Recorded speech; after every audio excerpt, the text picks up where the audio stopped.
출발 성공투자 후반부 이어가겠습니다. 당잠사 지난주 미국장 마감부터 살펴볼 텐데요. 확실히 한미 비동조화가 뚜렷해지고 있습니다. 네, 맞습니다. 아쉽게도 뉴욕 증시가 2주 연속 하락세를 면치 못하는 모습. 오늘 우리 시장 대응하기 위해서 좀 필요한 이슈들만 압축적으로 지금부터 정리해 보도록 하겠습니다. 자, 뉴욕 증시 3대 지수 일제히 1%대 밀려나면서 마감이 됐습니다. 다우가 1.6%, S&P 500 지수 1.5%의 하락이었죠. 비교적 이렇게 큰 폭의 낙폭을 기록했던 이유, 금요일에 발표됐던 고용 보고서가 그 촉매제가 됐습니다. 일자리가 25만 6천 건 증가한 것으로 나타났습니다. 시장이 예상하고 있었던 15만 대보다 훨씬 더 깜짝 증가세를 보인 것이죠. 그만큼 지금 노동력에 대한 수요가 아주 강하다 증명이 됐고요. 그러다 보니까 실업률은 낮았습니다. 시장은 4.2라는 숫자를 기대하고 있었는데 4.1%로 반영이 됐죠. 그러다 보니까 미국의 10년물 국채금리가 다시 한번 뛰어 올랐습니다. 8.3bp나 치솟으면서 이제는 4.8% 부근까지 올라서려는 움직임이 포착이 됐고요. 그리고 달러 인덱스 역시도 109.6선까지 올라서면서 지수는 하락하는 움직임이 나타났죠. 지금 여러 월가 IB들은 금리 동결론 거기다가 더해서 금리 인상론까지 외치는 목소리들이 좀 나타나고 있는데요.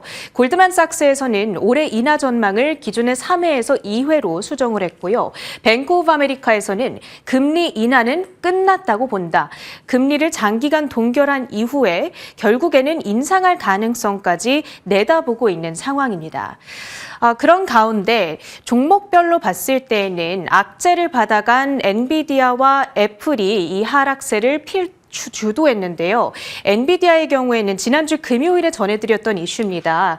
이 바이든 행정부가 대중 수출 규제에 추가적으로 압박을 넣을 거라는 뉴스가 전해졌죠. 아직 그 규제안이 정확하게 발표되지는 않았는데요. 이 이슈로 인해서 주가가 3% 급락세를 나타냈습니다. 그 밖에 여러 가지 반도체 장비주들까지 투자 의견 하향 조정에 따라서 급락을 면치 못했는데 그 가운데 유일하게 상승 불을 켜낸 종목이 바로 TSMC였습니다. 이 TSMC의 4분기 합산 매출액이 39조 원으로 전년 동기 대비 30%대 급증했다. 이 부분이 투심을 살려줬고요. 그리고 틱톡 금지법 관련 이슈로 엇갈린 움직임을 보인 종목들이 있었는데요. 이 미국 대법원이 어쩌면 틱톡 금지법의 시행을 허용할 것이다. 이러한 뉴욕타임스의 해석이 등장을 했습니다. 그러면서 이 틱톡의 경쟁사인 메타는 수혜 기대감 속 올랐고요. 반대로 틱톡을 주요 고객사로 두고 있는 오라클은 이 실적 피해 우려감으로 인해서 5%대 밀려나는 움직임이었습니다. 그 밖에 특징주들도 쭉 정리를 해봤습니다. 우선 애플이 2.4%의 급락이었는데요. 이 거밍치 애널리스트가 올해 아이폰 출하량이 예상치를 8에서 10% 정도 밑돌 거다 이렇게 분석을 한 영향이었습니다. 그리고 이렇게 시장이 전반적으로 약했던 가운데 유일하게 브라이트 스팟으로 좀 살아남았던 섹터를 꼽아보자면 항공주들, 전력주들, 그리고 이쪽에 위치한 소비 관련주들을 꼽아볼 수가 있겠는데요. 항공주들의 경우에는 델타 항공의 4분기 매출과 EPS가 아주 강력했습니다. 거기다가 올해 상사 100년 만에 최대 실적을 달성할 것이다. 이러한 CEO의 코멘트까지 전해지면서 주가가 9%의 급등으로 진행이 됐고요. 그리고 미국의 빅3 항공사들 올해 실적에 대한 기대감 점점 고조가 되고 있는 상황. 그리고 고용보고서 안에서 봤을 때 고용이 증가했을 뿐만 아니라 시간당 임금 역시 전분기 대비 5% 가까이 증가한 것으로 나타났습니다. 사람들이 돈을 많이 버니까 소비도 더 많이 하지 않겠냐 이런 기대감 속에 월마트와 타겟 등의 주가가 좋았고요. 그런가 하면 지금 LA에서 대규모 산불이 닷새째 이어지고 있는 가운데 이 보험주들의 입장에서는 비용 부담이 증가할 거라는 우려감으로 번지고 있습니다. 프로그레시브와 처브, 미국의 대표적인 보험사들인데요. 3%대의 낙폭을 기록했습니다. 이날 최근 핫한 우주, 이 드론 혹은 양자 컴퓨터 등의 테마주들은 일제히 하락세를 띄었는데요. 양자 삼자 대장주인 아이온큐는 7% 가까이 반등에 나섰습니다. 2025년 차세대 시스템을 통해서 점점 더 복잡해지는 문제를 해결할 것이다. 이것이 단기적인 비즈니스 가치를 제공할 것으로 기대한다라는 CEO의 코멘트에 힘을 입었습니다. 자, 컨스텔레이션 에너지 역시도 이날 미국 증시에서 아주 크게 올랐습니다. 무려 25%의 급등세를 기록하면서 주가는 올타임 하이 기록을 새로 세웠는데요. 컨스텔레이션 에너지는 불과 2년 전까지만 하더라도 미국 시장에서 투자자들로부터 외면받던 주식이었습니다. 그런데 그렇게 외면받던 신세에서 이제는 가장 인기 있는 주식이 됐다라는 월스트리트저널의 헤드라인이 나타나죠. 지난 2022년 원전 이제 못 쓰는 것 아니냐 폐쇄 위기 속에서 엑셀론으로부터 분사됐던 역사가 있습니다. 분사 이후에 AI 전력 수요에 강력한 이 대체제로 부상을 하게 되면서 주가가 575%나 상승하는 멋진 턴어라운드를 보여주고 있는 상황이고요. 지난주에는 칼파인을 인수함으로써 미국 안에서 가장 큰 전력 생산 업체가 탄생한다라는 스토리가 들려오기도 했죠. 이에 따라서 이 컨스텔레이션 에너지의 주가뿐만 아니라 비스트라 등의 관련주들도 함께 움직였고요. 지난주 금요일 우리 증시는 또 우리만의 개별 이슈에 따라서 다양한 종목들, 전력 관련주들이 움직임을 나타내기도 했습니다. 그 시세가 오늘로까지 이어지게 될지도 지켜보셔야겠습니다. 마지막으로 한 주간의 증시 일정입니다. 이번 주 월요일부터 목요일까지 JP모건의 헬스케어 컨퍼런스가 진행이 되고요. 그리고 인플레이션 우려감을 촉발할 만한 이슈로는 14일 그리고 15일 발표되는 미국의 PPI와 CPI, 생각보다 높게 나오게 된다면 미국 증시 추가 조정의 가능성도 있겠다. 이렇게 예상을 해보셔야겠습니다. 목요일과 수요일 은행주들을 필두로 미국의 실적 시즌 본격적으로 개막한다는 점까지 체크해 보시면 좋겠습니다. 지금부터는 서울 전략 가보시죠. 네, 지난 금요일부터 복귀를 간략하게 한번 해보겠습니다. 지난 금요일에는 살짝 꺾이는 모습을 보여줬죠. 쉬어갔던 흐름이었습니다. 6거래일 만에 코스피 지수가 0.24% 약보합권으로 거래를 마쳤고요. 2,515선에 마무리 지었습니다. 코스닥은 0.78% 확실히 좀 쉬어가는 패턴이었는데요. 아쉽게도 외국인 기관의 쌍끌이 매도가 나오면서 금요일장은 확실히 그간에 달렸던 추세 반전에 있어서 숨고르기에 들어간 모습을 보여줬습니다. 환율은 여전히 높은 구간 안에서 외국인이 지난 한 주 동안 담았는데 금요일장에는 거래소에서 매도 전환됐다는 점 체크해 보셔야겠습니다. 시장 대비 좀 성과를 보였었던 섹터로 본다면 반도체 2차 전지가 계속 쉬어갔던 흐름이었는데요. 2차 전지는 지속적으로 낙폭이 좀 커졌고 반도체는 잘 달리다가 쉬어가는 패턴이었었죠. 이날은 개별적인 이슈 움직임 안에서 순환매가 나타났습니다.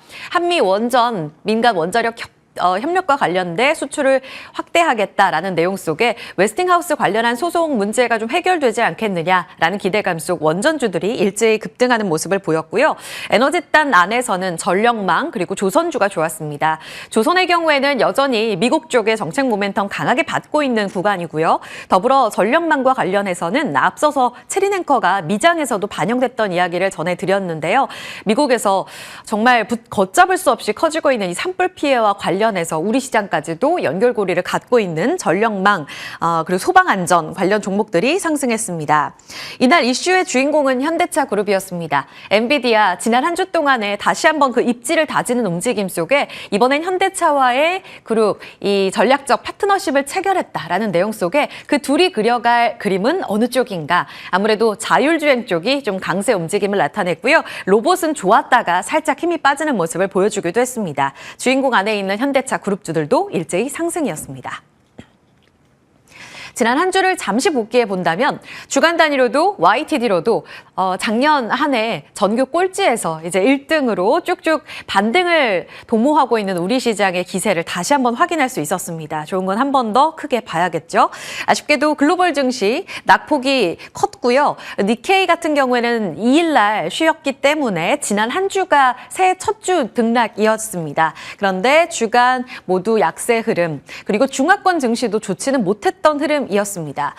K 증시가 올해 들어서 좋았던 흐름을 정리해 본다면 지금 삼성증권에서는 세 가지로 꼽고 있는데요. 원화의 상대적인 강세입니다. 원화가 어느 정도 약세 국면 안에서 진정된 모습을 나타내면서 반등하고 있고요. 유동성 개선, 거래대금도 10조 원대 메말라 있다가 네, 목 상태가 좋지가 못해서 다시 한번 좀 양의 움직임, 양의 말씀을 드리면서 다시 좀 브리핑 진행해 볼게요. 19조 원대로 올라오면서 거래대금도 조금씩 살아나는 기조를 보여주고 있습니다. 무엇보다도 외국인의 포지션 변화가 가장 유의미해 보이는데요. 작년 하반기 동안에 우리 시장을 판 규모 21조 원, 이제 연초 들어서면서 1조 5천억 원에 올해 들어서면서 한 7거래 정도 매수로 돌아선 부분도 긍정적으로 볼 수 있습니다. 추세적인 반등을 위해서는 여전히 과제는 많습니다. 아무래도 미국의 금리와 달러가 조금은 진정 국면에 들어야 될 텐데 일단은 금요일에 고용지표가 잘 나오면서 이 부분은 기대를 좀 낮춰야 하는 상황으로 나타났고요. 두 번째로는 이제 반도체 기업들의 가격 하향 조정이 어느 정도는 마무리가 되어야 한다라는 이야기도 있습니다. 세 번째는 이제 중국의 부양 의지가 명확해야 할 텐데 1월 말에 지방정부 관련해서 양의 가이던스가 나오게 될 텐데 이것을 기대 이상으로 보여줘야 우리 시장이 다시금 추세적인 반등을 보여줄 수 있다. 마지막으로 상법 개정, 이 네 가지를 추세적 반등의 조건으로 시장에서는 보고 있습니다. 같이 따라가 보셔야 될 것 같고요. 지난주 주요 특징 이렇게 정리해드렸습니다. 그리고 이번 주의 관전 포인트는 실적 우리 기업 안에서는 공백 주간입니다. 미국에서는 금융주들 발표가 나오기는 하는데요. 국내 테크주들이 양호한 분위기 계속 이어갈 수 있을까요? 일단 중국에서는 HBM2E와 관련해서 이제 조금씩 양산에 들어간다라는 내용은 우리에게 위협적입니다. 그리고 더해서 바이든 정부에서 이제 막판에 반도체 대중국 수출 규제를 명확하게 업데이트하겠다고 이야기를 했죠. 10일 날 발표 예정이었는데 아직은 업데이트가 되진 않았습니다. 이 부분 다시 한번 타격을 줄지 체크해 보셔야겠습니다. 그리고 JP모건 헬스케어 컨퍼런스의 투심 개선, 그리고 CPI가 주는 연준 정책의 방향성 명확해질지, 마지막으로 트럼프 취임 이 7일 남았습니다. 이와 관련해서의 변동성까지 이번 주 눈여겨봐야겠네요. 자, 트럼프 이야기 잠깐 나눠보겠습니다. 트럼프 트레이드 다시 주시해야 할 구간인가? 미국의 달러가 다시금 109까지 달러 인덱스 강세를 보이고 있고요. 그리고 금리도 지금 4.8%까지 목전에 다다른 상황입니다. 우리 시장 매크로적인 측면에서는 굉장히 불리한 환경에 놓여 있습니다.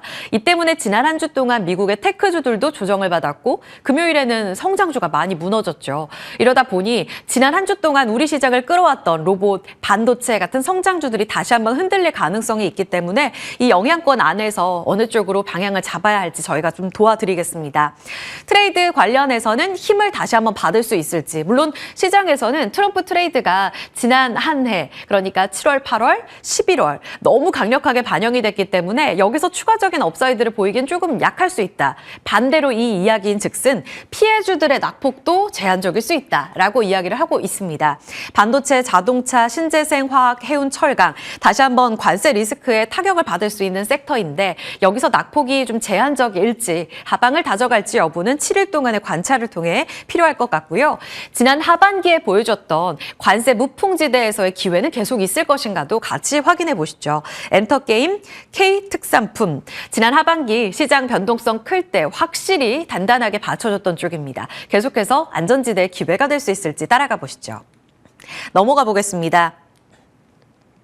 바이오 섹터인데요. 미국의 금리가 이렇게 치솟게 되면 성장주는 아무래도 불리해질 텐데 그 안에서 이번 주에 있는 제약 바이오 섹터를 이끌어줄 대형 이벤트가 이를 이겨낼 수 있을지가 관전 포인트입니다. 오늘부터 해서 현지 시간 13일, 16일까지 JP모건 헬스케어 컨퍼런스가 미국 샌프란시스코에서 열리게 됩니다. 지난번 1월 8일에 정리를 해드렸던 내용인데요. 살짝 업데이트 좀 해드렸어요. 세 가지 키워드만 보시면 됩니다.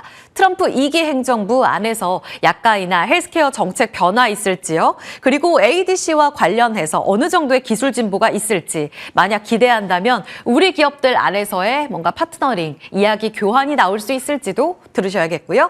마지막으로 GLP-1 작년 한 해 동안의 핵심 키워드였었는데요. 지금 만병통치약이죠. 비만뿐만 아니라 당뇨, 심혈 심혈관 질환 관련해서 적응증이 확대되는 데 있어서 기술이 어느 정도 확인이 됐는지까지 보셔야겠습니다. 지난번에 정리해드렸던 내용은 메인트랙 발표와 핵심 발표 있는 기업들이었습니다. 메인트랙은 아무래도 그 발표가 한 1, 2년 전에 결정이 된다고 합니다. 그래서 무조건 발표를 맞는다고 해서 주가 상승으로 이어지는 건 아닐 수 있기 때문에 이 내용은 좀 별개로 체크를 해보셔야 될 것 같고요. 지난 한 주 동안에 어느 쪽이 가장 반응이 좋았지라고 보니까 유한양행 12% 올랐고 온코닉 테라퓨틱스 16%, GI 이노베이션이 한 6%, 리가켄바이오, SK바이오팜 비교적 선방하는 모습을 보였습니다. 지금 플러스로 표시해드린 건 다 주간 등락이에요. 삼성바이오로직스도 6%가량 올랐습니다. 바이오의약품 CDMO 관련한 경쟁력을 갖고 있는 만큼 메인트랙 발표를 맞고 있어서 이번에 추가적으로 오공장 건설과 관련해서 어느 정도 시장의 주목을 받을 수 있을지 보셔야겠고요. 유한양행은 워낙 존슨앤존슨 관련한 개별 모멘텀이 있어서 지난 한 주 좋기도 했었던 겁니다. 그리고 온코닉 테라퓨틱스는 이번에 제일약품의 자회사인데요. 지금 시장 안에서의 기대감이 꽤 크다라고 보시면 되겠고요. 브릿지 바이오테라퓨틱스 지난주 2% 오르긴 했는데 지난 그 전주가 한 12% 넘게 올랐습니다. 특발성 폐섬유증 관련해서 치료제 다시 한번 주간 상승으로 이끌어 나갈 수 있을지 연속성 체크해 보겠습니다. 오늘은 여기까지 살펴보겠습니다.